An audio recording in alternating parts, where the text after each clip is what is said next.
Hello, everyone. Hello. Hello. It's very, very cold.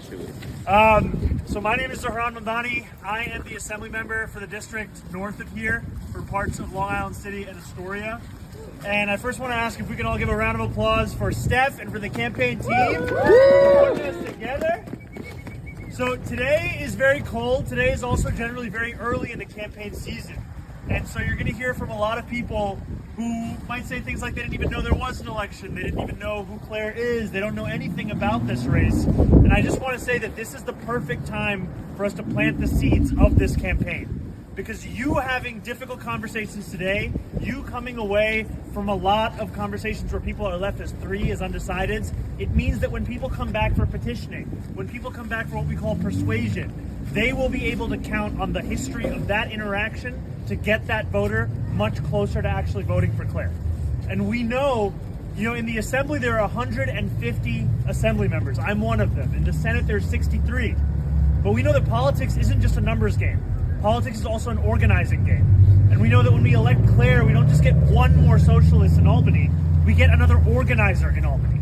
And for far too long as socialists, we have not had the relationship with labor that we have been working towards. And with Claire, we have an opportunity to have a candidate who's been endorsed by UAW and New York City DSA and Make the Road and Working Families Party and so many other elected officials and individuals that can actually chart the course forward of the future we want to see. And we know that the stakes are very high in this neighborhood and across this city and across this state. And as Steph was saying, the script is a guide. The thing that you should always count on is what makes you feel the urgency of coming out here in this weather. When you're walking up a 50-story, hopefully taking the elevator, building, when you're sneaking past a doorman and pretending like you're going to see your friend, when you are outside on the street in this kind of weather, why are you there? Because that's what's going to animate your conversations. And you know that this year alone, because people are getting challenged, they're starting to think differently about tenant protections. They're starting to think differently about the necessity to have publicly owned utilities. They're starting to think differently about the things that we have been demanding for a long time that have been stopped in Albany.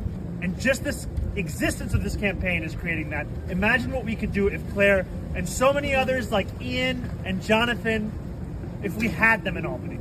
So I just want to say thank you.